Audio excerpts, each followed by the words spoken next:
I recently picked up a holy grail fragrance, one that I've been wanting for 4 years.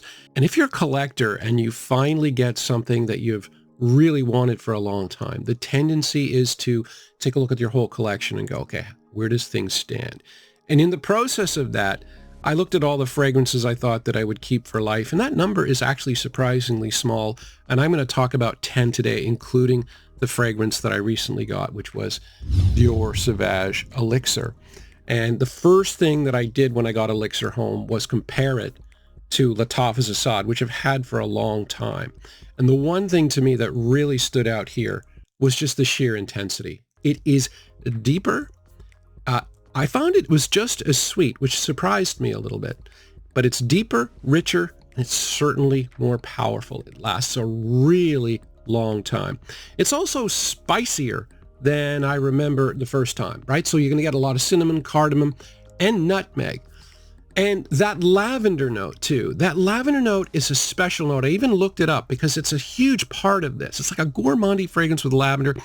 And that lavender note is called the heart of lavender. It's a special extract that they rarely use, but they used for this because Givenchy wanted to get kind of like a niche fragrance and put it in a designer bottle, and thus the Elixir was born.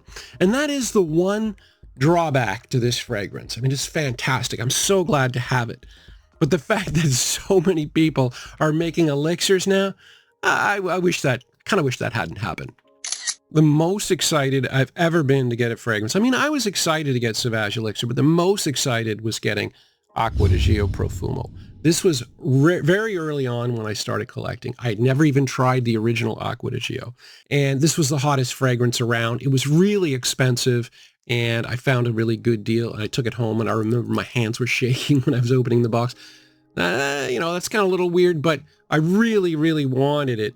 Like, it's not my favorite fragrance of all time. I'm not into freshies that much, but this particular one I love for a couple of reasons.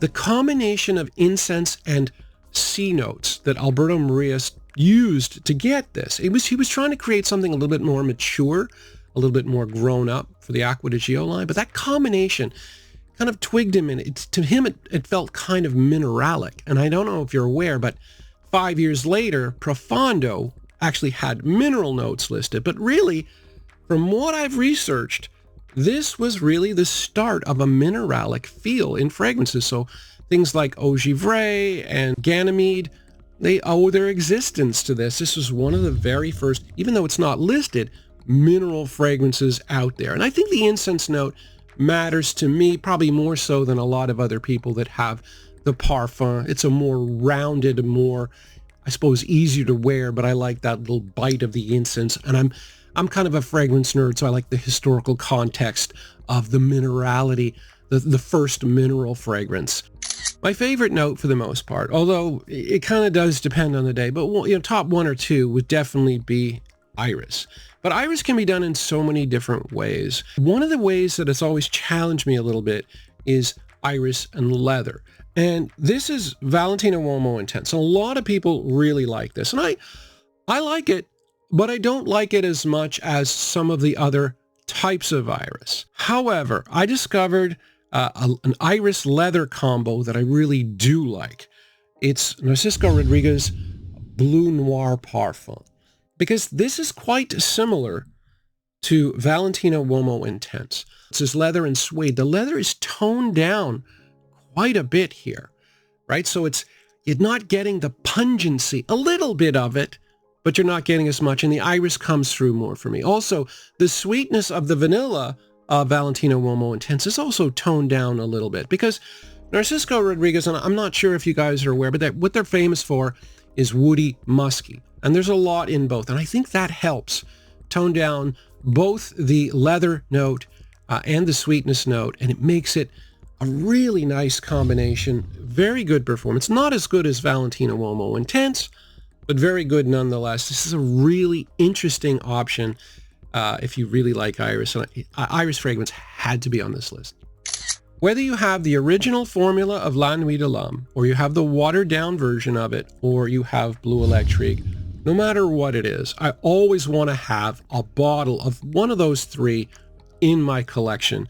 mainly because I find it to be the most seductive DNA. Now, I don't know whether women take it that way, but to me, it feels seductive. And as an older gentleman too, it works for me because younger women, this is statistically shown, prefer sweeter fragrances, but older women not necessarily. So I think, if you're looking at women like 35 and up, I think La Nuit de l'Homme would work better in a seductive situation. Not something I'm going to wear all the time, but I just love having it. So many of the seductive, cool weather scents now are like very, very sweet. And this one, it doesn't have a lot. It's mainly that simple cardamom, lavender, and cedar combination that comes through. And this one's got a little bit better performance than my old bottle, which was the watered down version. And yeah, I just got to have one. If you live in a warm, tropical environment, and I was born in the Bahamas, I lived in the Bahamas and Jamaica until I was 7, you'll be very familiar with the desserts that they have there, one of which is a lot of sweet coconut desserts. I've always loved sweet coconut, and for that reason, I have to have. Now, this is the original Beau. Right? I have to have this because I have talked in the past about how Paradise Garden is more wearable, and it is. But when it comes to the depth and the richness of the coconut, I do prefer this. I do find it hard to wear because of the sweetness. It's just pretty simple to me. You're going to get bergamot, tonka, and the coconut note. But the richness of it here, I really prefer. It's very limited to, like, I would say summer evenings. Maybe a cooler spring day because it is so sweet. I don't want to wear this in the summer, but my God, this is one of those fragrances I will just pick up every now and again and spray on my hand and smell it. And I just love that sweet coconut vibe. And if you are in a tropical region, you'll understand what I'm talking about. I think if you're a collector, one of the coolest things you can do is to get a fragrance that you really like, that you really treasure, that's reasonably priced. I mean, you can go out and spend $200 on a really cool fragrance, and you kind of expect it to be good. But when you spend $25, you don't expect it to be the kind of fragrance you would keep for life. And yet I discovered that with, this is an obscure fragrance. It's called Une Histore d'Homme Irresistible. It's from the house of Mauboussin. And this is basically a fig leaf and cedar and sandalwood fragrance. So a woody fig, and I just love it. It's so inexpensive, 25 bucks. It did require, I think, about a month or 6 weeks of maceration before I got any depth and any performance out of it. But when I did, I'm like, man, it just suits my style. Now, so obviously, if you have your own list, it's going to be different for you. Everyone's got their different tastes. I am in my 50s. You get older, you want something a little bit more mature, and this is a really nice, mature scent. Another inexpensive fragrance that I really like, it's not quite as inexpensive as the Mauboussin, it's actually twice the price, is Givenchy Gentleman Only. This was another huge surprise to me. I hadn't heard anything about it. Somebody wanted to trade it for me. I traded it, and I loved it, and I've talked about loving it for quite a while. It's a very clean, I'm not going to call it an office scent because I think of office scents as boring. I don't find this boring at all. But I will say it's kind of woody smoky, but it's definitely got a fruity quality. There's green mandarin and pink pepper in here. So it's not just, a woody scent. There's something to it. It's got a little bit of bite. It's also got birch vetiver and an incense note to sort of supplement the smokiness of the birch. And I don't know whether my bottle is an old one, but I get great performance with it, with, projection that I like, which is a couple of feet.